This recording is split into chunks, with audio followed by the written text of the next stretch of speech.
everybody's right, and if everybody's wrong. Young people seeking in their minds, getting so much resistance from behind. Time to stop. Hey, what's that sound? Everybody know what's going down.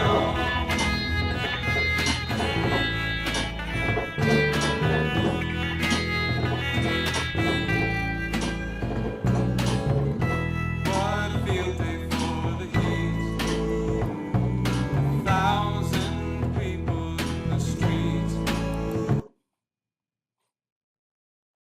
Welcome, everybody.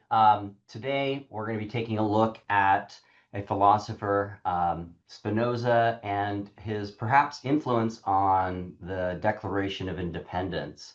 So I wanted to set something up and also introduce our guest today before we get started with our discussion. So beyond its immediate political impact, the Declaration of Independence represents a historical progression rooted in reason and, excuse me, American serendipity rather than divine revelation or mere exceptionalism. While frequently viewed as a response to the post-1763 tensions following the French Indian War, the document's origins actually trace back to the founding of British America in the early 1600s. The unique environment of the New World, vastly wealthy in natural resources, yet devoid of traditional European hierarchies like standing armies, nobility, or rigid economic classes, fostered a distinct culture that in many ways led to the organic development of self-governance. This 2-century-long lived experience emphasized the value of the individual over state-mandated revelation. Ultimately, the ideals of the 17th century European Enlightenment, which struggled against established structures in Europe, found a fertile and strengthening context in the American colonial experience, eventually culminating in the American Revolution and its founding document, the Declaration of Independence.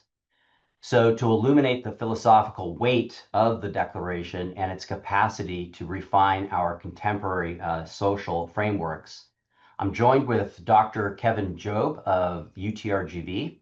And this collaboration marks a beginning of a synthesis between STC and UTRGV through this podcast. So I'm excited about that, and I hope there's more to come for discussions like this with Dr. Jobe's colleagues.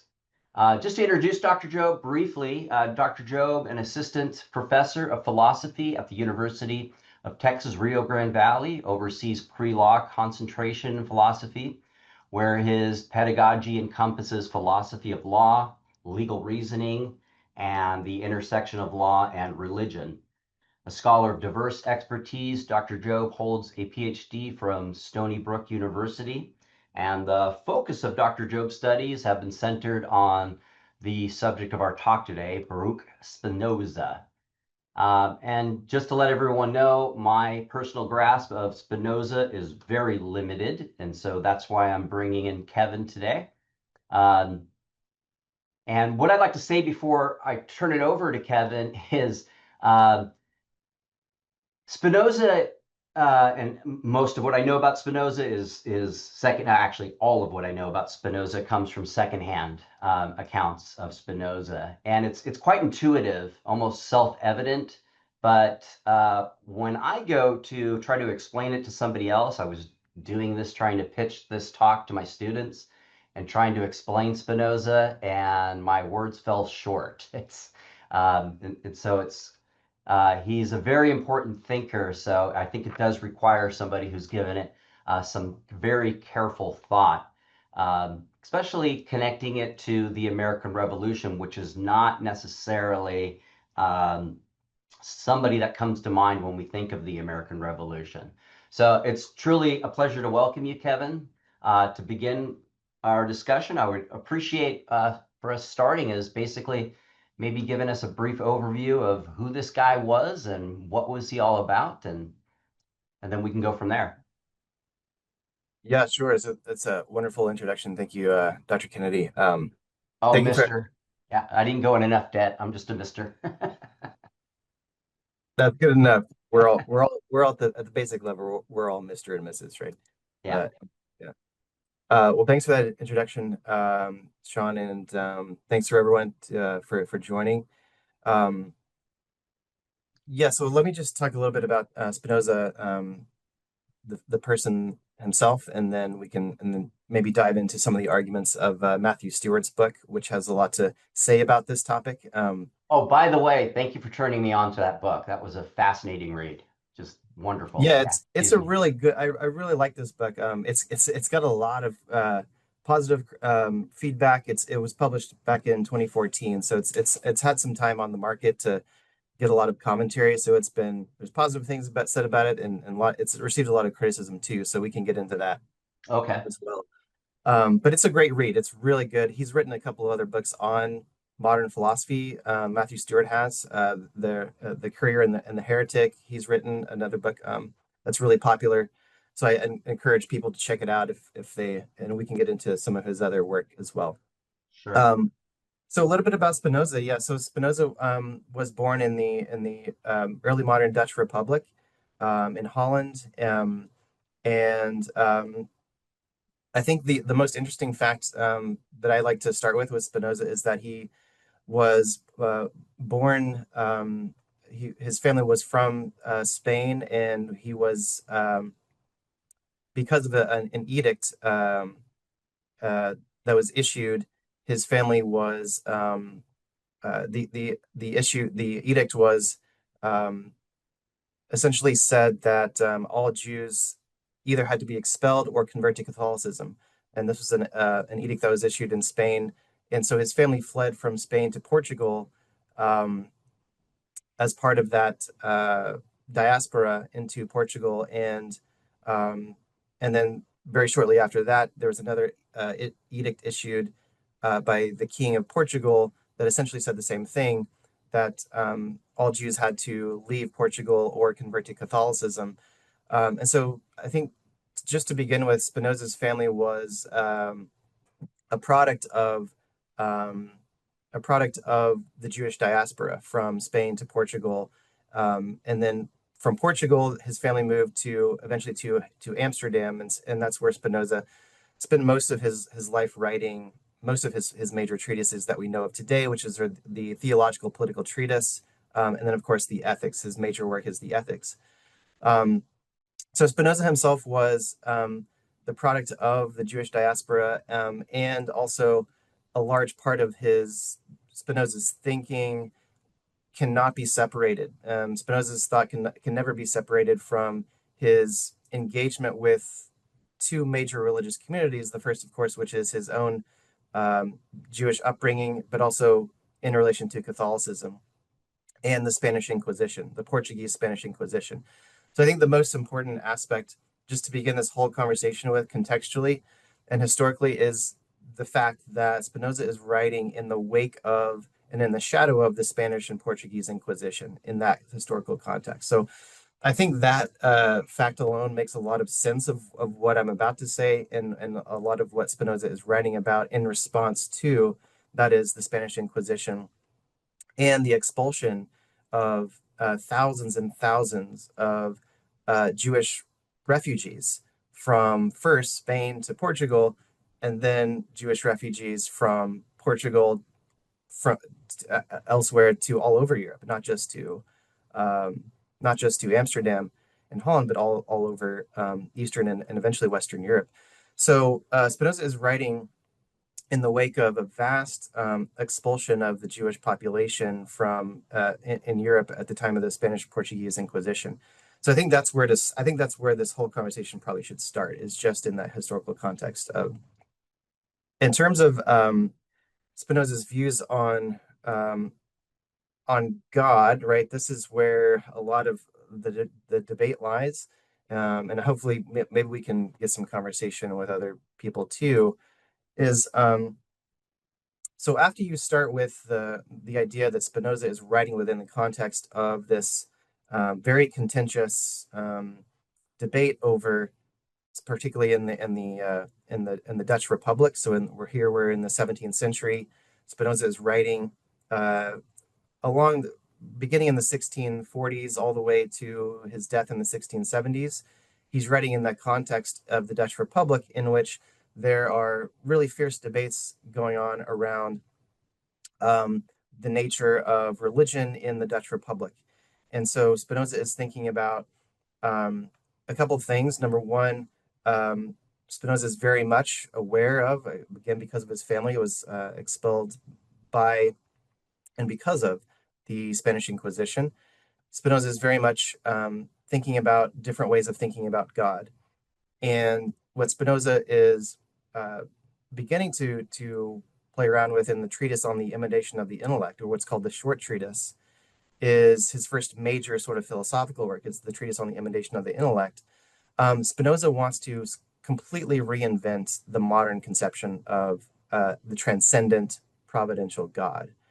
What I mean by that is that Spinoza's conception of God, what he later calls in the Ethics, in the Latin, Deus sive natura, which in the Latin just means God or nature. And the or there is an inclusive or. By that, we mean God is identical to nature, and nature is identical to God. And this is one of the most, if not the most, widely known features of Spinoza's thought, which we can explore in further detail. But Spinoza starts exploring this idea in the treatise on the imitation of the intellect, and develops this idea most fully in his major work, the Ethics. And so what Spinoza is interested in is completely reinventing the notion that there is a transcendent God that stands above our everyday material interactions with one another. That nature, this idea that nature is all that there is, and that God is identical with that nature. Spinoza is also going to argue in the Ethics that God is not only eternal, but is infinite. And so God is eternal and infinite, and this is what he calls infinite substance. So God is infinite substance, and there's only one substance. And he makes the argument in part one of the Ethics, of course, that God is the only substance that exists, but that God is not some transcendent deity that stands above our material existence, but that God is everything and everywhere, in the sense that every finite thing, what he calls modes, every finite individual, me, you, this coffee cup, this book, the computer, all those things are finite modes or expressions of the infinite substance, right? And of course, there are different types of substance according to essences. So essences belong to human beings. So human beings have a particular essence. And our essence is the striving for the self-recognition or self-understanding of our striving, which he calls desire. So desire is our essence, and that's the essence of human beings. So that's a little bit about how Spinoza is trying to reinvent this notion of God. It's a complete attack upon the conception of God in the early modern period, mainly framed against, of course, Descartes. And the Cartesian notion there is mainly attacked through his other major political work, which is the Theological Political Treatise. The Theological Political Treatise comes out it was published anonymously. It was published anonymously by Spinoza precisely because Spinoza was fearful that he would be killed for his views. And so in that book is the sort of the best articulation of the idea, which was common at the time, of course, that God is a benevolent, transcendent being that cares for us on a personal basis. Spinoza completely rejected that view and had arguments both in the Ethics and the Theological Political Treatise to the effect that if God cannot be, if we really think God is omnipotent and infinite, then he cannot be a personal, benevolent God that's interested in the daily occurrences of life that we have.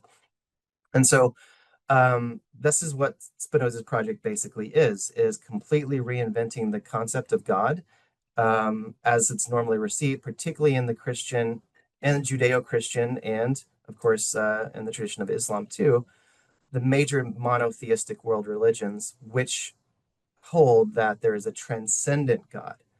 Spinoza's conception of God is what we call immanent. This is all there is, and everything is God, or specifically, more specifically, every finite thing is a mode or an expression, or I like to say a manifestation of one infinite substance that is here. It's not transcendent, but it's immanent to our reality. And that reality is infinite. It goes on forever, but it is also eternal. And that's identical with God.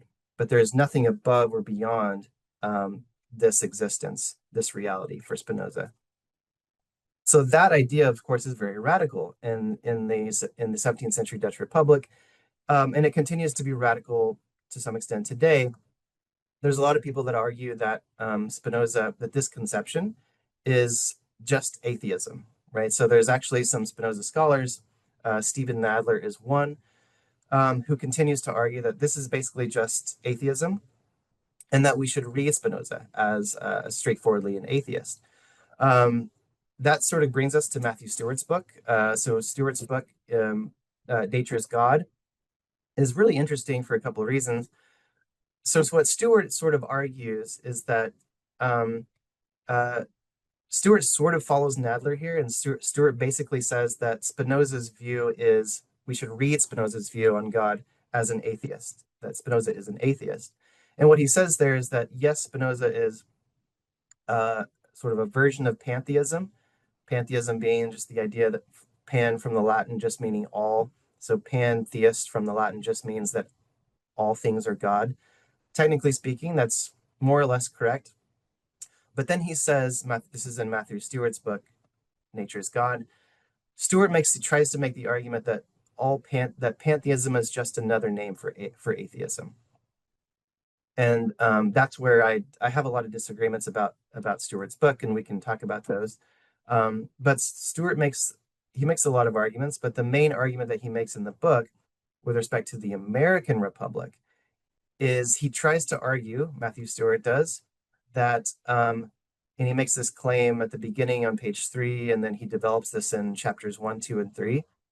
Stewart makes the argument that Spinoza was essentially an atheist, and then he tries to make the argument that the founders, particularly the framers of the Declaration of Independence, namely Jefferson in his first draft, and then the second draft of the Declaration, which Jefferson was largely responsible for drafting, he makes the argument that Jefferson and the founders, Ben Franklin is another one, his argument is that Jefferson and the founders were sort of proto-Spinozists, that they were also advocates of Spinoza's view on God, and that view was an atheistic view. And so that's basically Stewart's argument, and therefore Stewart's conclusion is the foundation of the American Republic, specifically the ideas contained in the Declaration of Independence, are atheistic ideas, secular ideas, and not ideas about America being a Christian nation. So Stewart is sort of trying to turn, and I think I'm sympathetic with this idea, obviously. I'm sympathetic with Stewart's motivation, which is Stewart wants to turn on its head the idea that America is a Christian nation. And he says that openly later in the book. He says, I want to, invert this idea that America is a Christian nation. And the way that he tries to go about doing that is trying to show that the founders, particularly people like Jefferson, were adopting or trying to transform or make palatable to the common people at the time the idea that God is not transcendent, that that nature is all there is, and that Jefferson and people like them actually held those views and were, in his words, Spinozists. So that's sort of the argument of Stewart's book. I can go into the places where I really disagree, and I think there's evidence. He actually says on page 3 that Stewart makes the claim that there's no direct evidence between Spinoza and the founders about influence, and I think that's manifestly not accurate. There's a letter that I would love to get into that Jefferson writes to Adams in 1823, where he explicitly engages with Spinoza's arguments and he rejects those arguments. And so we can look at that letter, and I'd love to talk about it. But Stewart tries to make the argument that Jefferson is a Spinozist, essentially, but he's trying to hide his Spinozism. And this is the argument that he makes about all the founders. So he makes the same argument about Ben Franklin, and he says, well, the founders wanted to distance themselves from Spinoza because Spinoza was seen as a heretic, and he rightly was seen as a heretic in the 18th century, in the 16th century for that matter, or in the 17th century for that matter. But then he tries to make the argument that they try to distance themselves, and John Locke was actually the person that they referenced because Locke was sort of a watered down Spinoza, is sort of the way he puts it. And so that's why Locke gets most of the attention, because in Stewart's reading, Locke was a crypto-Spinozist. And so that made it more palatable for people, and says, oh, well, I'm not a Spinozist because he was a heretic, but Locke, he's the... And so Stewart tries to make the argument. I don't think it's a successful argument, but that's for other people to judge. That Locke was a secret Spinozist, and so were Jefferson, and so was Ben Franklin, but they were trying to hide it because Spinoza went here. So that's sort of the argument. I don't think it's a successful argument, and I think there's pretty good evidence that Jefferson, for example, definitely rejected the arguments of Spinoza, but unfortunately, Stewart doesn't cite that specific letter, the correspondence between them, unfortunately. So anyway, that's the sort of where Spinoza is coming from, and then Stewart's argument about the influence of Spinoza on specifically the Declaration of Independence. I should say, just to sort of anchor this whole conversation, the whole book, Stewart's book, begins with the specific claim in the Declaration itself about this phrase, and the phrase is, nature is God. And so if you look at the Declaration of Independence, you have this little phrase that says nature is God. And so that's where the book begins, and that's where the discussion is. So the whole claim of the book is that phrase, and also the phrase about all men being created free and equal, that is a reflection of this Spinozist idea of God or nature not being transcendent, all of that stuff. And so that's sort of where the debate all lies, is where does that phrase come from? What is nature's God? What does that mean? Where did that phrase come from, right? And that's been debated for centuries, of course. But that's Stewart's take on it, that we can trace that to Spinoza, and then also and a lot of other sources. Another big source is Epicurus and eventually Lucretius, and he thinks that Lucretius also has a role to play here, and the influence of Lucretius and the Stoic tradition upon the founders. So that's sort of the arguments of Stewart's book. The couple points that I think I definitely disagree with, just in terms of Stewart's claims, is that Spinoza was basically an atheist, and that pantheism is just another name for atheism. I think that's false. I have a couple articles coming out soon that argue that Spinoza's God is a unique conception of God. I'm joining sort of other scholars here, Claire Carlisle, other people that have published on Spinoza, that I think Spinoza's conception is very unique. It has some elements or affinities with Buddhism, Hinduism, Christian mysticism, but we can't reduce it to any of those things. It's unique. It's neither atheist, but neither is it pantheist in the sense of John Toland. So he talks about John Toland's pantheism, who's usually known in the American tradition of pantheism. It's not exactly that either. And so I think we have to be careful about where we put Spinoza, categorizing him. So I disagree that Spinoza was a pantheist or an atheist. His conception is unique. I also disagree that Jefferson was a Spinozist. I think there's the 1823 letter, the correspondence shows that Jefferson rejected Spinoza's arguments. He basically says that. And then I think it's probably also false that Jefferson was any sort of atheist. he openly says that Jefferson believed in a creator, and the word creator is still there. And even in the first draft of the Declaration, Jefferson says men are created. And Spinoza rejects the idea of anything being created by a creator. So, and then the last thing is just the claim that Stewart makes that nature's God refers to some sort of atheistic doctrine. And I think because of everything I've said, nature's God, that phrase, I think it just can't, the founders themselves couldn't have meant any sort of atheistic doctrine by that, just because of all the things I said. So um, while it's a really fascinating analysis of Locke, he does some really good scholarship on Spinoza and comparative Spinoza from Locke and Spinoza and the early modern thinkers.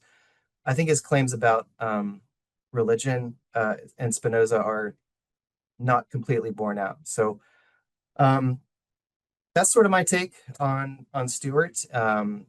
Wherever we can go from there, if we want to look at different elements of his argument or go back to Spinoza himself, wherever that conversation leads, I'm up for it. Yeah, thank you, Kevin. Yeah, I'm struck by just how unique Spinoza is.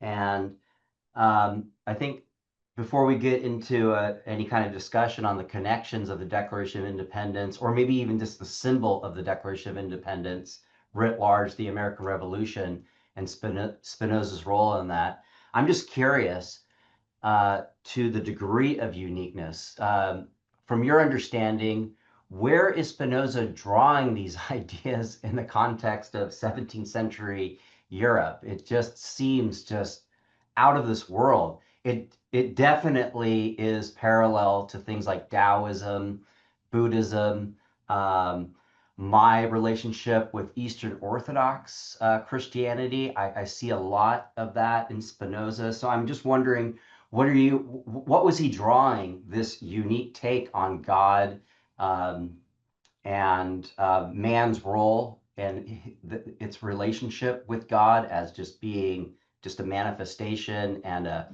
dynamic of God? Where is he getting this stuff from? Yeah, I mean, that's a great question. There's a lot of scholarship trying to answer that exact question. The really, it's kind of frustrating. Like Spinoza very rarely cites any of his sources. Like, come on, man. Like at least cite something. Like, give us something. Like he'll cite the Stoics quite a few times in the Ethics and the Theological Political Treatise. Um, but when he talks about God, his conception of God, he very rarely cites any of his sources, and it's like endlessly frustrating. Um, so if you've like read anybody's work and like you're like, where are you getting this? And they're not citing their sources, it's like very frustrating.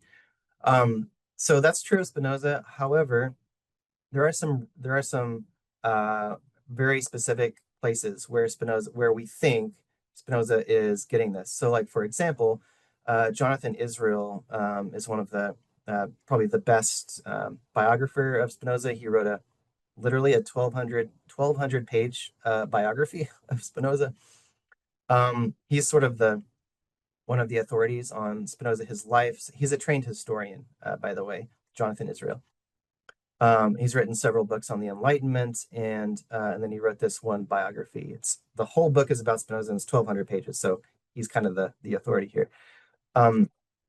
Jonathan Israel, there are a couple of sources here. The first is Israel. Jonathan Israel points out that in Rendsburg in Holland at the time, there was a small sect of Christian mystics called the Collegians in the 17th century that were meeting around the same time Spinoza is writing a theological political treatise. The Dutch collegiants, as they were called, they have essentially the exact same conception, very nearly the exact same conception of God that Spinoza does. And Israel points this out. Does Spinoza ever mention the collegiants in Rendsburg? Does he ever go to them? There's no evidence of that. So Spinoza is picking up, this is not divine revelation, right? It's, Spinoza is getting these ideas somewhere. The Dutch collegiance movement is at least some scholars say that has to be at least one source where he's getting these ideas. They were a very not well known and still not well known Christian sect who believed in the idea of what Karl Gebhardt, a translator Spinoza, calls in the German Vernunftreligion, that is a religion of reason. And the idea there is that this was sort of a Protestant sect that was obviously, in opposition to the both Calvinism but also mainstream Catholicism. They did not like the idea of clericalism, this anti-clerical idea that anyone, right? And this is part of the Luther's revolution and the Protestant Revolution. They did not like the idea that we had to receive our ideas of God from clerics or pastors, or right. The whole Protestant Revolution was the idea that everyone was, in a sense, could be, in a sense, a manifestation of God, because you, me, and Protestantism, we are able to discuss or convene with God whenever we want to, right? The collegians took that idea a little further, and in Christian mysticism, the idea here was that uh, if you take that idea to its logical conclusion a little bit further, the collegians were sort of arguing that that means that everything, not just human beings, but that everything is endowed with the reason, with God's reason. And so if you sort of follow that logic a little further, Christian mysticism develops into this sort of almost pantheistic worldview where everything is endowed or imbued with the reason of God. And if you do that, if you go that direction, then Christian mysticism begins to look just a lot like pantheism. And well, if that's true, well, then why do you need a transcendent realm? Because God is already here, right? If God is already here, why do we need to posit some extra Platonic world of the forms for which we have no evidence, right? How do I know that right? And so the Dutch collegiate movement sort of went down that road, and Spinoza, so in other words, to answer your question, Spinoza is clearly picking up on ideas that are circulating in Amsterdam, in Holland, in the early Dutch Republic at that time. And then sort of mixing those ideas with other philosophical notions that he's playing with at the time, both from physics, modern physics, and also from other modifications of philosophers, namely Descartes. So Descartes is a big player here, but Spinoza is arguing against Descartes' dualism. And so for Descartes, you have mental substance and physical substance or corporeal substance. Spinoza says, nonsense, you can't have two different substances. How do they interact, right? So the problem of interaction. And so Spinoza says, is also drawing upon Descartes as well. So there's philosophical notions. There are religious notions that are circulating in the time, the Dutch collegians, other religious movements of Protestantism and Christian mysticism. The other major one is, of course, Jewish Kabbalah. And there's some scholarship that's come out in the last 10 years or so that has tried to excavate and delineate which aspects of Spinoza's conception of God are actually also coming from, at least to some extent, the Jewish tradition and specifically the Jewish Kabbalah tradition. It's hard to extract which elements are Jewish Kabbalah and which elements are. There's actually Claire Carlisle just came out with an article last year that is speculating that there's actually some Hindu influence.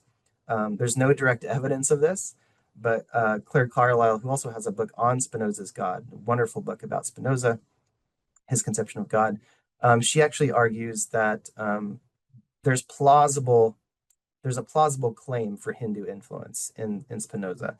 But that research has just now started. So to answer your question, Spinoza is really bad at citing sources, but we know that he is using all kinds of sources without citing. So Excellent. Thank you, Kevin. I've got definitely some more questions. I do want to explore the connection of Spinoza maybe not necessarily to the Declaration of Independence, although I'm open to that, but writ large, the American Revolution. But wow, the chat is getting active here. So let's go through some of the questions. Julie out in the chat asks, what does Stewart have in his own definition of nature's God? So I think she's asking, does Stewart have a unique definition of nature's God, or is he basically just explaining what Spinoza's notion of nature God is? Yeah, Julie, that's a great question. So I think what Stewart says about that is that Stewart doesn't have his own definition of nature's God. He's, I think, as Sean was saying, he is interpreting um, what he thinks the founders thought that term meant. And for Stewart thought that the founders meant by that this atheistic notion, this pantheistic atheistic notion. Um, so that's what he thought. He thinks the founders thought. And I mean, on the one hand, it is interesting that that phrase is there, right? And Sean put the exact, I'm glad you put the quote up there. The separate and equal station to which the laws of nature and nature's God entitle them a decent respect to the opinions of mankind, blah, blah, blah, blah. So, I mean, on the one hand, right, it is interesting that, like, why didn't they just leave it at the laws of nature and not mention nature's God? Like, why is the term there in the first place? Like that is, and a large part of the introduction of this book makes a big deal about that. Like, why mention nature's God? You already just said laws of nature, so right?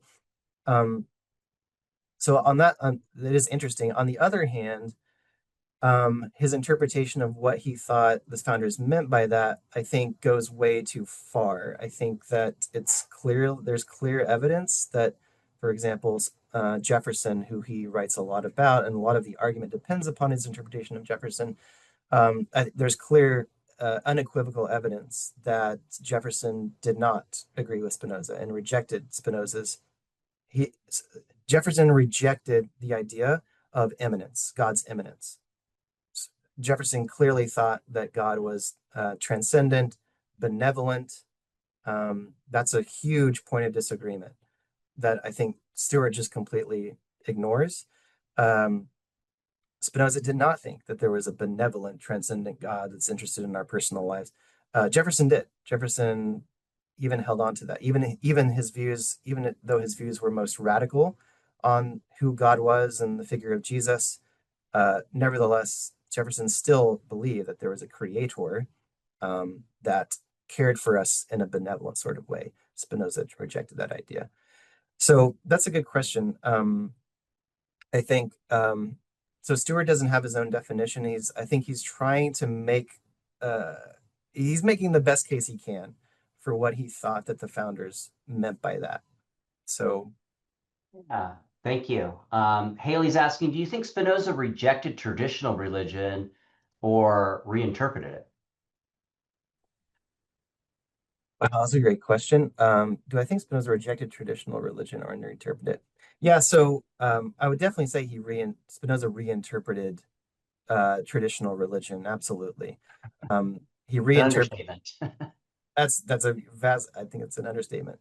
So Spinoza is very self-consciously, trying to reinterpret the idea of religion. I mean, you know, if you had lived through, and this is why I began the whole talk with talking about the Spanish Inquisition, right?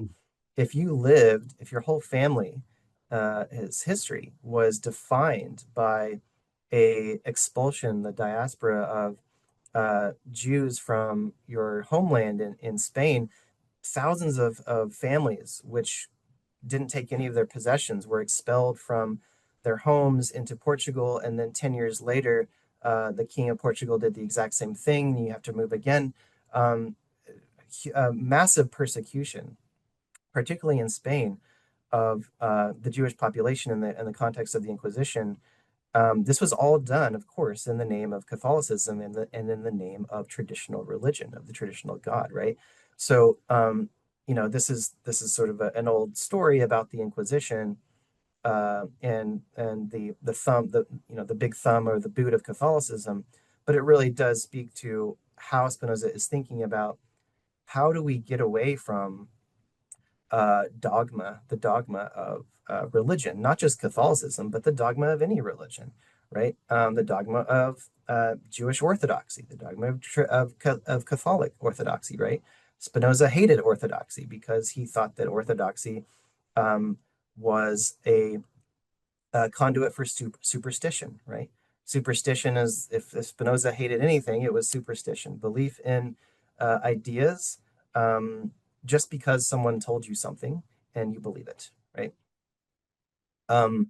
So yeah, I think he's self-consciously reinterpreting a lot of things, but definitely the idea of traditional orthodoxy. Yeah, yeah, absolutely. Our dean, Christopher Nelson, I think was just commenting on where Spinoza might have gotten some influence from, and I think Chris is just speculating, and probably rightly so. Would Spinoza just say he reasoned his way to it? Which is a really good question, because I think that I think when we do get to Spinoza's influence on the American Revolution, the Declaration of Independence, I think that's core to what is what Spinoza is getting at, that we are creatures of reason, and these things that religion has given us through revelation, we can simply get there by reason. Think about it. Look around you. That's that's a wonderful way to put it. In fact, so in the Theological Political Treatise, Spinoza explicitly says that that so what he's arguing against is revealed religion, revelation, right? The idea that we can get knowledge from some transcendent source that is not open to our empirical everyday experience. And the name he gives for this is the natural light. This is in the Theological Political Treatise. Everyone, Spinoza says, has the natural light. We all have the natural light. And that's important for Spinoza because, yes, we can all, using our natural light, reason to the conclusions that Spinoza does. And in fact, not only can we do that by our natural right, we can also reason our way right into what he calls beatitude, or love of God. Again, God here meaning the eternal, the infinite.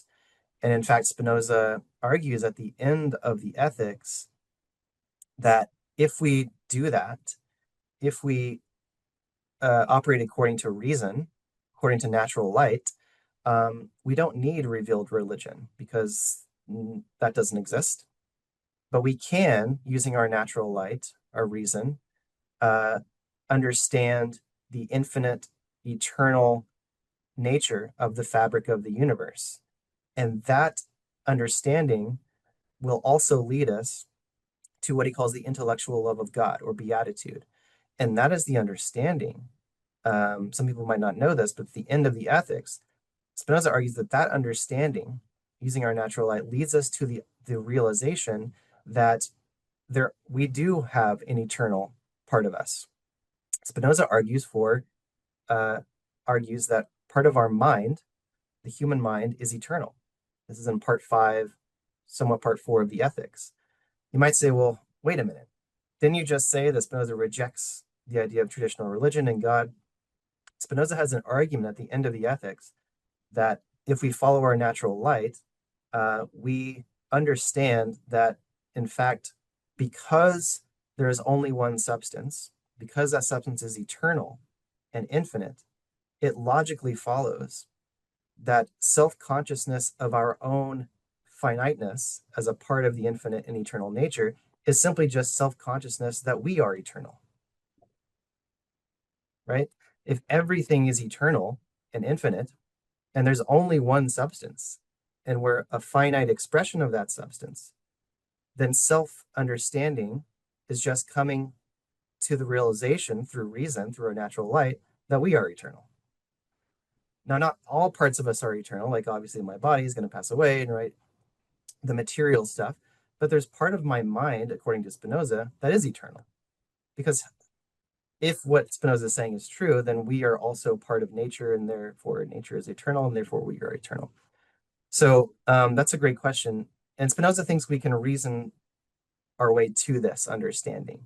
But it's really hard because we are governed by passions. We have a body, we have passions, right? We have desire.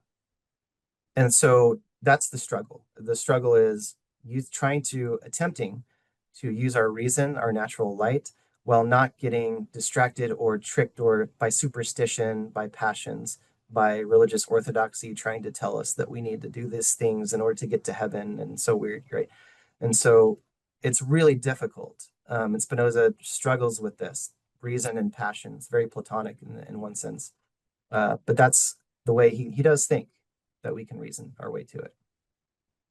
Oh, I forget who you said that is trying to make the connection between Hinduism and Spinoza. But what comes to mind, if one could reduce Hinduism to anything, um, there seems to be a narrative of, to the degree that Hinduism personifies God in its variations, God is at play, and God is curious, and God, uh, if you just think about your subjective experience, it's God. If so, my subjective experience, God is looking out of my eyes as a Sean, and oh, this is what it's like to experience this creation as a Sean. It's playful. I'm not sure if that makes any sense or it really has anything to do with Spinoza, but that's just what came to mind. Um, oh, interesting question from Carlos. What do you think Spinoza would think of our current republic? Oh, where do I start, right? Where do I begin? Yeah. Okay, we're gonna prolong this podcast to about 4 o'clock today. No, I'm just kidding. Yeah, I mean, it's interesting. Spinoza did live in the Dutch Republic, but at the time, I mean, this is something I love to write about actually, and several people have tried to make this connection. But when Spinoza is writing, he when he's writing the Ethics, actually, there is a fierce debate going on, a political debate going on at the time between what's called the Republican forces, the DeWitt brothers and Spinoza, and on the other side, what's called the Orangist faction, which supported what's called the Stadtholder in the Dutch Republic. And their argument, they're sort of the more monarchical leaning loyalist group who are loyalists to the monarch, the Stadtholder, very much opposed to any idea of a distributed sovereignty, of the idea of power being held by a legislature checked by the judicial branch. And so there's sort of two factions, sort of a more monarchical Orangist faction that supports the Stadtholder, the monarchy, versus the sort of Republican faction, the DeWitt brothers, and Spinoza supported that side. Um, Several years before the first edition of the Ethics was written, um, Johann de Witt, which was Spinoza's best friend, one of his great friends and confidants on the Republican side, was accused of conspiring against the Stadtholder and was imprisoned.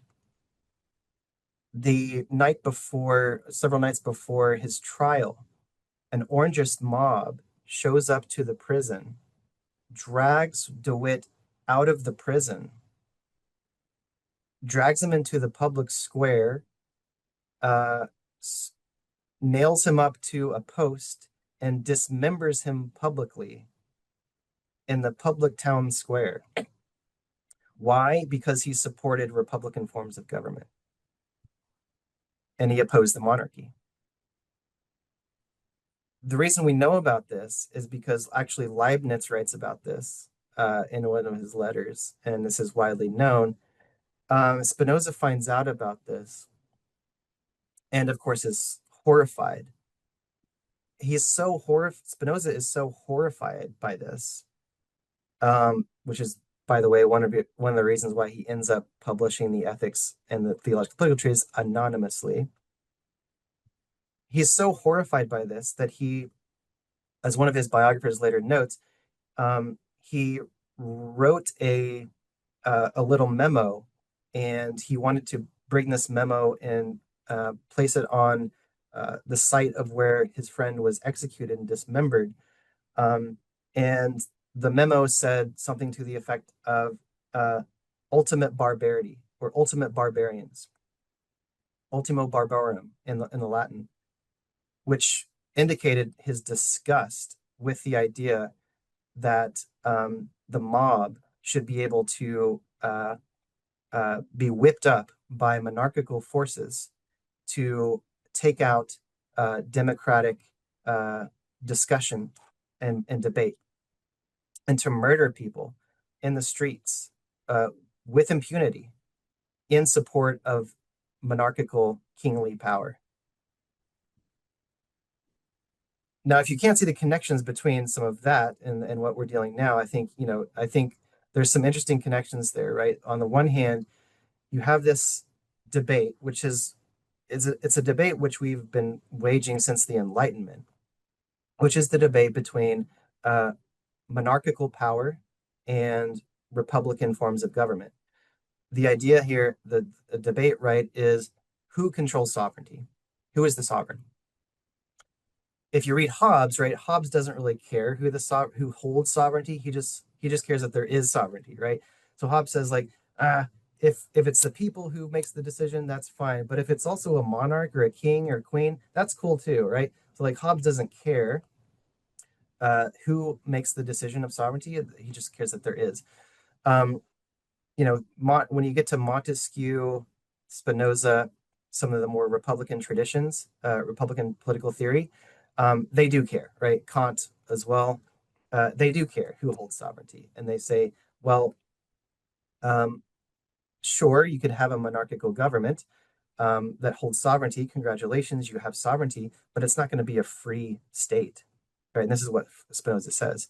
A monarchy where one person holds the power is going to be so subject to tyranny and oppression that it's not even worth calling that state a free state, right? You can call it a state, you can call it sovereignty, but do you have liberty, libertas? Do you have actual freedom? Of course not. You're going to be living under authoritarian rule and tyranny, and right. And so that debate we're still having that debate. We're having that debate right now with respect to the authority of the executive branch of government, what the administration is doing. So even in a Republican system of government, and actually Jefferson worried about this, right? There's a whole debate in the founders about whether or not we should even have a president, because Jefferson worried that even if you have a Republican theory of government where you have three coordinate branches that are co-equal, Jefferson was worried that, well, even if you have a president, the president is still like a king, is he not? This was Jefferson's argument. The president is still the king of the executive branch. And in fact, this is an argument that Jefferson makes in the 18th century. And in fact, what is the current administration's argument? That the president is the king of the executive branch. It's called the supreme authority theory of the executive branch. So their whole argument is that Trump, the president, is the sole decider upon all matters in the executive branch. He can fire people at will in all agencies. He can redesign agencies. He can eliminate agencies. He can decide all matters of immigration authority, right? That's a new theory, by the way, that we've never sort of actually entertained in practice, but we're experiencing it now. We are experiencing now what Jefferson worried about in the 18th century. We are experiencing the idea that even in a Republican form of government, a president can assert himself as king, as monarch of one branch. But when you do that, what happens to the division of powers, the separation of powers? Our whole system of government depends upon two principles: separation of powers and checks and balances. If you don't have checks and balances, if one power is stronger than the other, then by definition, you don't have separation of powers. They work together. You have to have both. And so and this goes back to some extent with Spinoza. Spinoza thought you had to balance powers against one another. This is how everything works. And so if one part of that power is out of balance, then the whole system collapses, right? And so this is what the founders tried to warn against. Now, of course, they made this compromise, and we did end up having a president of the executive, and Jefferson was worried about that. And I think his worries are coming to fruition now. The idea that if you give all power to one person, even in one branch, right? The president has, in February of 2025, there was an executive order that came out which Trump made the declaration that the president himself could decide on all the interpretation of all matters of law for the executive branch. This is an executive order in February 2025. That executive order has never been overturned. It's never been challenged. And so currently we're in a weird situation in which the president of the United States has a legal document that says he is the interpreter of the laws that govern the executive branch. Well, I thought that Marbury versus Madison said that it was the judicial branch that interprets the laws. That's been the rule our entire history. But the current administration says they interpret the law, at least in some respects. So I think in many respects, Jefferson's worries about this are coming to fruition. And I think Spinoza would be just as worried as he is now as he was in 1656 when he was writing the Theological Political Treatise. Absolutely. Yeah, and what strikes me, I mean, just to put it in practical terms, if you microscope down from, the concepts of state and government and power and the need for checks and balances, practically speaking, like within a home, it's necessary. So if you have a traditional family structure, the patriarch, husband, head of the household, you're inevitably going to get a dysfunctional family because agency is robbed of other family members, of the wife, of the children, and there is no input. And it puts the head of the household or the head of the state in a very precarious situation. This is typically why authoritarian regimes fall apart spectacularly, because they're usually people with very fragile egos. So as such, someone with a fragile ego only wants people around him who agree and will not dissent. And so they put themselves in a profound echo chamber. And without input from other people, how do you know if you're making mistakes or if you're an absolute fool, right? And so if you're in a family structure where everybody has agency, that is a place to be grateful to be, because everybody has the ability to check each other. And when we are making mistakes, we can say, oh, thank you. I'm listening to you. And you don't necessarily have to agree if somebody checks you, but it's worth getting input about, because it's difficult. I can't think of anything more difficult than being a human being. It is a very difficult enterprise. So we need that. This is great, though. We're getting some really good questions. The last question we have is to Spinoza: if everything is God, what is the meaning of good and evil? That's a really good question. Yeah, that's a wonderful question, Hillary. So this is a tricky question for Spinoza. So Spinoza's official line on this is that nothing is good or evil in as defined by nature, and this is something that is in Hobbes to some extent. Spinoza is going to say that nothing is by nature good or evil. In the state, right? So what Spinoza's argument here is that because there is no sort of divine conception of good or evil that's defined by revelation, or that necessarily means, right, that good or evil's definitions it's up to us, right? we define what is good and evil, right? So then the question is, well, how do we do that, right? If no one's giving us those conceptions, Spinoza's reasoning here is, well, they're human creations, and so how do we create those conceptions? Now, here Spinoza says two things. The first thing he says is that with respect to good and evil, those things are defined by the Commonwealth. Those things are defined according to what definitions are given by every different Commonwealth. So whatever definitions we come up with, those are the definitions. Now, are those set in stone for all eternity? Of course not, right? Again, this is a part of his conception of democracy and republicanism, is that those ideas are always going to be in flux because they're direct reflections of whatever the Commonwealth decides. But those are always going to be in constant flux because in a democracy, for example, those things are always going to be subject to redefinition and reevaluation by whatever the law says.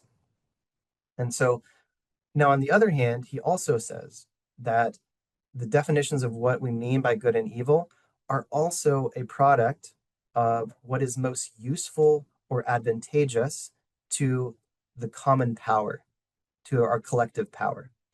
So whatever is consonant, whatever is increases our common or collective power, that is also what he calls good. What is evil is that which decreases our collective or common power. The other side of that is what is conducive to our collective power is also what is reasonable, what is rational. This is what he calls a common ratio. So whatever is conducive to our common power, whatever increases our common power as a collective, is not only rational in accord with reason or ratio, but it is also good in the sense that what is rational is good and what is good is rational because it increases our collective power. Now, because Spinoza defines it that way, that also means that democracy by its nature is also good and rational. Because democracy, at least his conception of democracy, is greater inclusion, right? If democracy means that the people should be included in defining the conditions of the Commonwealth, then that means that the more people we include, the greater our power will be, because that increases the number of citizenship, right? For example, Spinoza argues for birthright citizenship in chapter 6 of the Political Treatise. Why does Spinoza advocate for birthright citizenship? He advocates birthright citizenship because, in opposition to birth by blood or parentage, it's a very simple principle. Birthright citizenship increases how many people there are, at least by his reasoning. Because, of course, if you birthright citizenship arguably creates more citizens.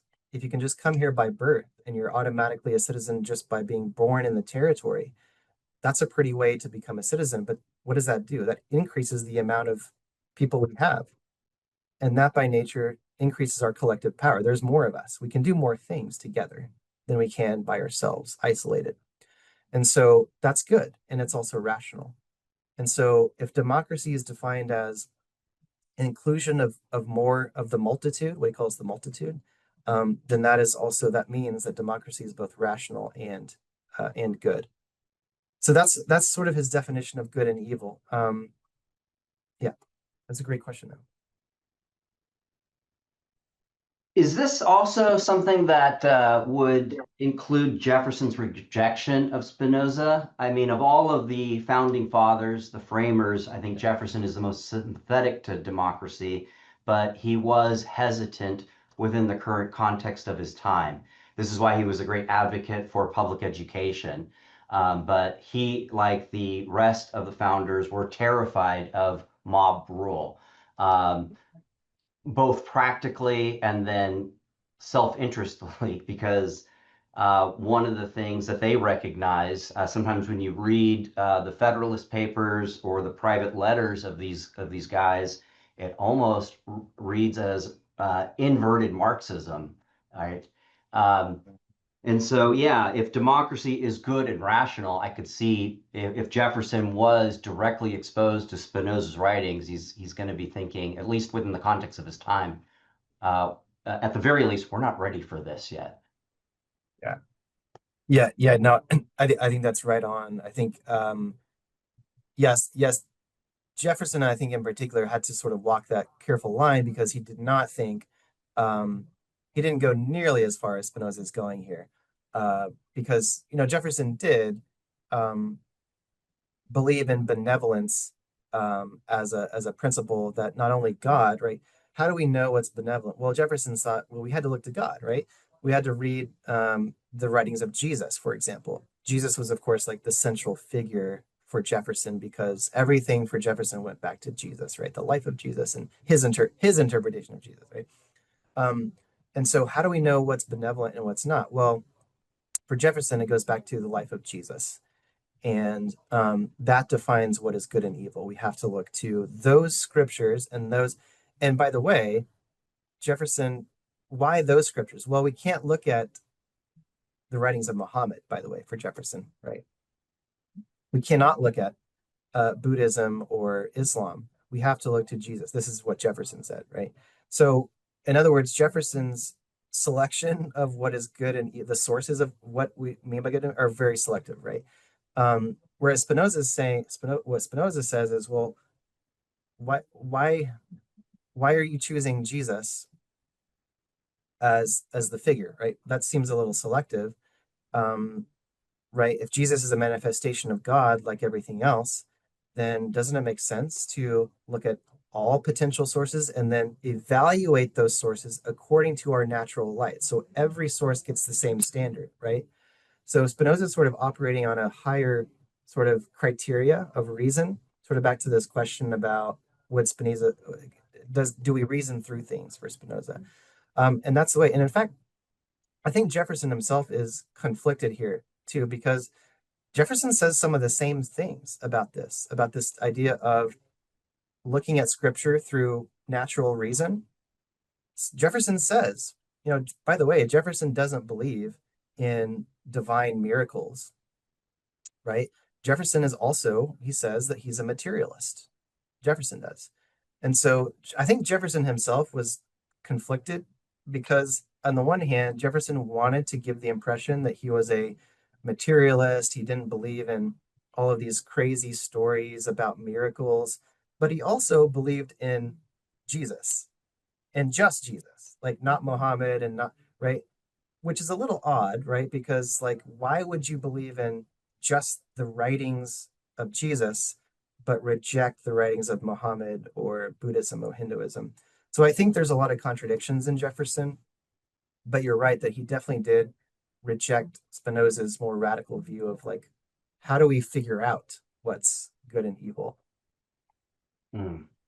All right, Chris has a wonderful question here. Freedom is sort of a big deal for democracy. What What does, does oh, I'll echo there. What does freedom register as in Spinoza's thoughts? As Mm, in Spinoza's yeah, that's a thoughts. great question. Yeah. Yeah, so freedom for Spinoza is there's several terms. The most common term that Spinoza uses in the Latin is libertas or liberty. Um, Libertas for Spinoza is what it means to live in a free state or be a free, what he calls a free individual. A free individual for Spinoza is someone who lives according to what he calls the common ratios of living. And what he means by that, this is later in chapters 4 and part 4 and part 5 of the Ethics. The free individual is someone who recognizes, this might sound a little odd to Judeo-Christian ears.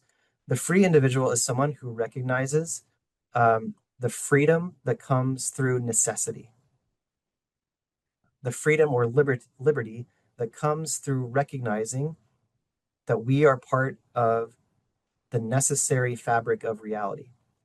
We're part of the necessary fabric of all of the entire universe. We are an extension of the infinite and eternal nature of all that exists, which is at the same time God, infinite substance. And so libertas is, now where does libertas fit within that understanding? Libertas, or liberty or freedom, fits within that understanding in the sense that for Spinoza, my liberty can only make sense in accord or in a ratio with your liberty. And this is why he calls it a common ratio. What's a common ratio of living? Well, a common ratio of living cannot be achieved if I sit in front of my phone or behind my computer screen all day and order stuff on Amazon. I guess that might work for a while, but that's not a common ratio of living, because eventually we have to like build society together, and eventually we have to collectively, using our collective power, be able to provide for common security, common defense. We have to provide for food and water distribution and natural resources. And so living together requires that we use our common power and come up with common ratios of living. Liberty or freedom can only exist within that structure. He doesn't say exactly what Hobbes says, right? So life in the state of nature, right, for Hobbes is nasty, brutish, and short, right? But it's a very similar idea in Spinoza. Living by yourself, living a solitary existence, is actually, Spinoza calls this living in a desert. You cannot live in a desert. If you live by yourself, isolated, freedom can only mean living in a desert. But living in a desert is no freedom at all, right? So we have to engage. We have to. By necessity, we have no choice but to attempt to engage in common ratios of living, and that's where freedom has to be manifested. Spinoza tries to argue that common ratio is maximized in a democracy. That in a democracy, that's where the most types of common ratios of living can be found, because there's just more people. There's just more of us. And there's less restrictions on movement. There's less restrictions on freedom of thought and speech, right? Freedom of thought and freedom of speech, what we're doing right now is a common ratio, because we're engaging in a common practice that, as collective citizens, and that's a common ratio. And that we're increasing our freedom, we're increasing our power right now, and that's libertas, right?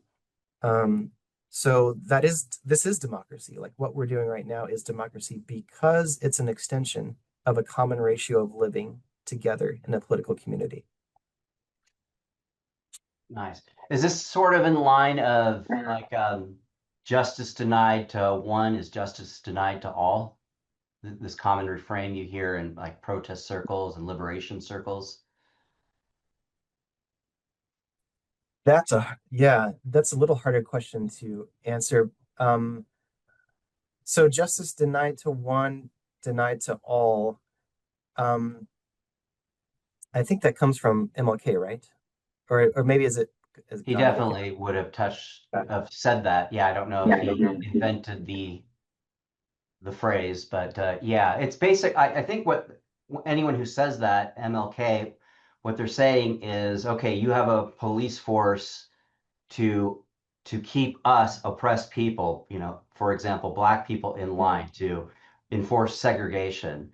Well, eventually, this police force is going to turn on the broader population. It's going to need to justify itself, right? And demand more budgets and create more laws.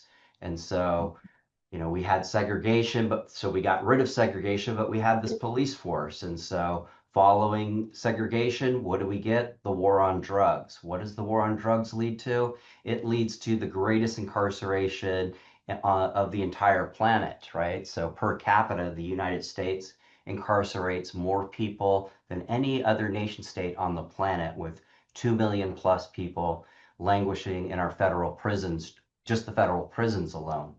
And so I think, from my understanding, that's what it's getting at. So if we deny other people freedom, One, you're going to antagonize people and you're going to give further reason for a police state, because people don't just go, okay, I guess I'm oppressed. They're going to fight back in a variety of capacities. And so now you have to have a further need and justification for oppression. And that tends to bleed out towards other people who might traditionally have been the one of the dominant class.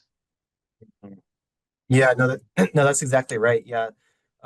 So Spinoza makes the explicit argument that so suppose a state attempts to eliminate your free speech or clamp down on free speech. Um, Spinoza says that by everyone here has a natural right of freedom of expression, right? I can think whatever I want to at any point, and no state, even if they tried to, take away your natural right of freedom of expression, the power and right to think and express whatever you would like to, right? No one can take away that right. Even if you're in a condition of servitude, um, the government still can't take it away, right? Now, what happens if a government attempts to clamp down on freedom of speech, the expression of that thought? Well, what happens, Spinoza says famously, is just the opposite. Is there's a backlash to that, and the more, and he goes even further. Spinoza says the more that a state attempts to deny our natural rights, the rights that we have just in virtue of striving to exist, what he calls the conatus. We have a natural right and power to strive to persevere in our own existence. This is what he calls the conatus. What happens when a state tries to deny that, try to keep people from existing, from striving just to exist? Well, they're going to face massive backlash. The state is going to face opposition, and they're going to get the opposite of what they're intending. And that's one way in which nature balances itself, right? Because everything is nature. And so that includes the government. Well, if that includes the government, and the government is also nature, then there's also a way in which the government can never violate natural law. There is natural law. It's just that that natural law is cause and effect. The cause and effect of the government attempting to clamp down on our free speech is going to be met by the effect of the backlash, the opposition, the rebellion, because rebellion is part of our nature. It's part of our essence. Our desire as human beings is to strive to persevere in our own existence. And that manifests itself in sometimes rebelling against governments who try to clamp down on free speech, or organizing protests against the government, right? That's a natural expression. So protest, you might say, is possibly one expression of our natural right. And it is also expression of our power. It's an expression of nature, because everything we do is an expression of nature. So I think that's an interesting way of thinking about, it's a good question, because I think it's an interesting way of thinking about protest. We normally think about protest as like an artificial, we all got to get together and organize. And I think for Spinoza, protest is natural, and it's an expression of nature and our natural right to assert our right to coexist together in a democracy. What's coming to mind too is when you said that government is part of nature, but when government acts out of accordance of nature, we can almost see it as a foreign body. And so freedom of expression, freedom of speech, protest, activism is almost like an antibody of getting that foreign element out of this substance that Spinoza talks about. It's the entire thing. And when foreign things come into it, it's got to go because it's going to take down the whole thing. Yeah. We've got about 10 minutes left, Kevin. And I think in these questions, we have both indirectly and directly touched on Spinoza's influence on the document, the Declaration of Independence, and then just thinking of the Declaration of Independence as just a symbol of a vision of what America can be and has been and might possibly be. But within the time remaining, is there anything that you would like to say of how Spinoza directly influenced the American Revolution, the Declaration of Independence, and the ongoing struggle and the continuation of the American Revolution from generation to where we are right now? Yeah, so that's a great. I think that's a great way to end it. There is one really important thing that we didn't touch on, which is so I think two things. So the first thing that is important for influencing the American Republic from Spinoza's standpoint, I think, is the idea that we are all an expression of a common humanity and a common nature. Um, that idea does not include the idea of nation state borders. So if you read Spinoza just um, as a first glance over, the first thing you notice is that there's no discussion of uh, artificial nation state borders and different peoples and different nations. You get the immediate sense right out of the gate that human beings are all defined by a common essence. And we're all an expression of the same exact infinite substance that is God. That's if there's anything about Spinoza, that's the distinctive thing. And so I think that vision is completely devoid of any arguments or ideas that were divided on the basis of artificial nationalities. There is one common humanity that's defined by an essence, and we're all finite expressions of the same exact substance. And so, from that standpoint, I think Spinoza's system joins together all of the major world religions and non-major world religions, the collegians, the Hindus, the Buddhists, right? And this is one reason why the scholar Karl Gebhardt, who is responsible for organizing a lot of Spinoza's Latin texts, calls Spinoza's system in the German a Vernunft religion, a religion of reason, because it sees the rationality in all religions. So it looks at every religion and it identifies in that religion the rational core of every religion. And that's why through Spinoza, you can see why all religions have something in common, because we all have something in common, right? That's the reason why we're able to see that all religions have something in common, is because human beings have something in common. And human beings have something in common with all of nature because we're part of nature, right? So I think out of all the nuggets of Spinoza, now how exactly does that influence the American Republic? I'll maybe leave to other people. But I will say this as a way of ending. There is one really fascinating influence that Spinoza has given us, and it's not well known, but there's a Supreme Court case called Seeger from 1965, in which the Supreme Court of the United States, and not many people are aware of this, the Supreme Court said in 1965 that belief in Spinoza's God, this idea of a philosophical God, if you believe in Spinoza's God,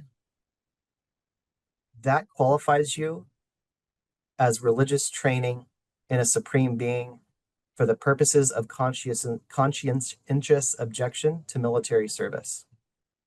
So there's several sections of case law beginning in the 60s with the Vietnam War, where people who were supposedly atheists argued that they had a religious belief that qualifies them for religious exemption from military service from the Military Selective Service Act that was passed by Congress. In an interesting twist, what happens in the latter part of the 20th century is that the Supreme Court of the United States, beginning in the 60s, redefines what religion means under the statute. And it's actually pretty fascinating.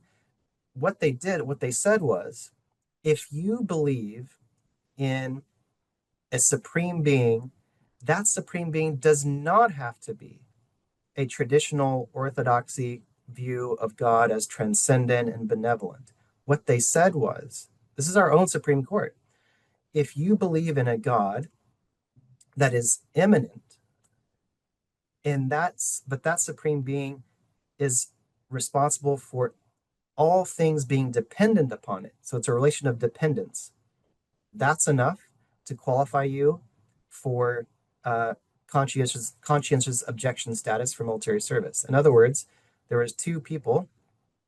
One of them was an avowed atheist, but his argument was, no, I believe in Spinoza's God. And Spinoza's God is not a personal belief. It's not a personal moral code, because you can't claim a personal moral code in objection, conscientious objection. It has to be a religion that espouses a sincerely held belief. That's the key phrase, in a supreme being.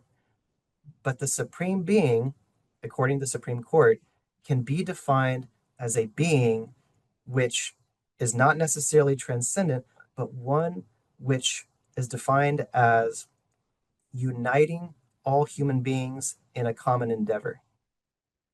And that qualifies Spinoza's God as a supreme being under the statute. And so I think what's interesting here is that Spinoza's God, belief in Spinoza's God, actually would enable one to claim exemption from military service. Now, I think that's interesting for a couple of reasons, but I think in our current context, right, we're here in the midst of a war with Iran, and I think it's interesting to look at Spinoza as an example of what I would call like a secular religion that at the same time is anti-war, and we can talk in maybe another time about why it's anti-war. But Spinoza he said that peace is not the absence of war, but but it is a virtue of the mind. That's Spinoza in Political Treatise. And it's also a secular religious view that unites human beings in common endeavors towards peace. And so, in the Supreme Court, in our own legal system, that is recognized as a religion, surprisingly. So I think that's not well known. There is a space here, I think, for a secular religious conception that does not rely upon religious differences about doctrines and orthodoxies. Spinoza provides, I think, a way to discuss a common religion that where I don't really care, right, whether Hindus are correct or accurate or right.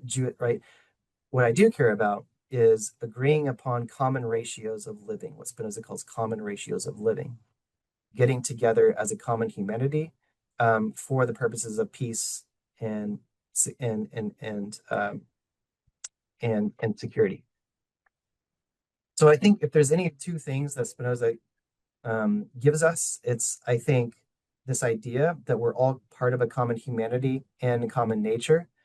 And second of all, that peace is not simply the absence of war.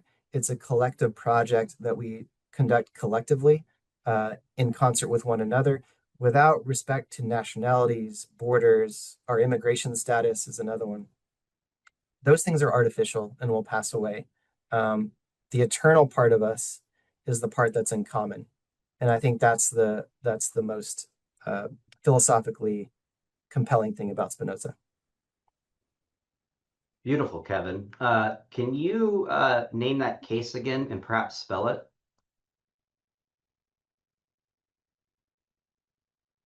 Oh, you went mute. You're mute.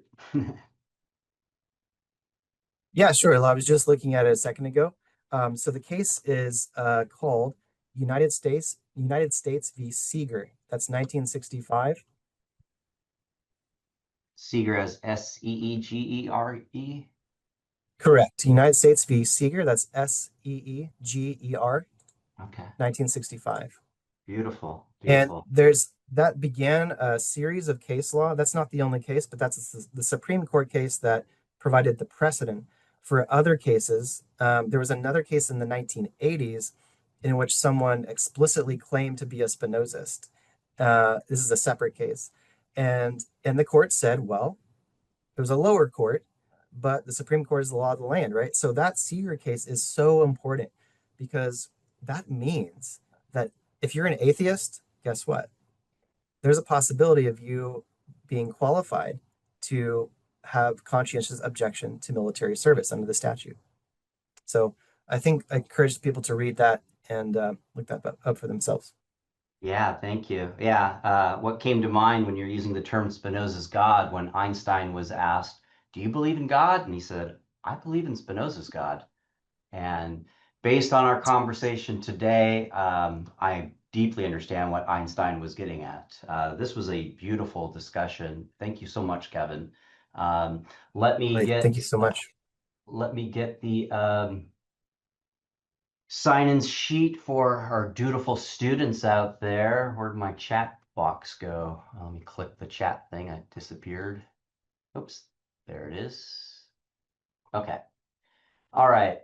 So do your best, everybody. If you're on a phone, I think if you're on a phone out there, I think you're not able to type into the edit mode Google Doc. So just simply put your information in the chat box and I'll copy and paste it in there. But everybody else, please put your information into that document. Well, thanks again, Kevin. I was just wondering if we could do this every day for the rest of the semester. I'm just kidding. I wish I would. Yeah, I this would was I would great. definitely do that. Yeah, Thank you so much.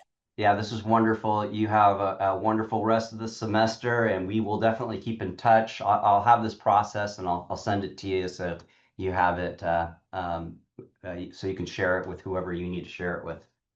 Absolutely, that would be great. Yeah, thank you everyone for the great questions. This was a wonderful Yeah, discussion. Thank you. really good questions out there. Thank you, students. Thank you, Chris. And yeah, we'll be seeing each other.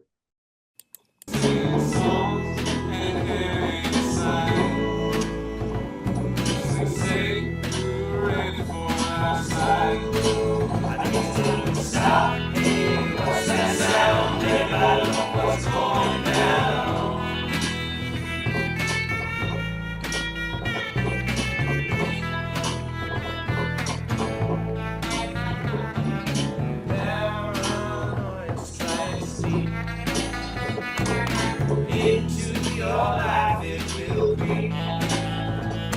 It starts when you're always afraid. Step out of line, then go and take you away. Time to stop. Yeah, what's that sound? Everybody know what's going down. Stop. Yeah, what's that sound? Everybody know what's going down. Stop. Yeah, what's that sound? Everybody know what's going down. Stop. What's that sound? Everybody know what's going down.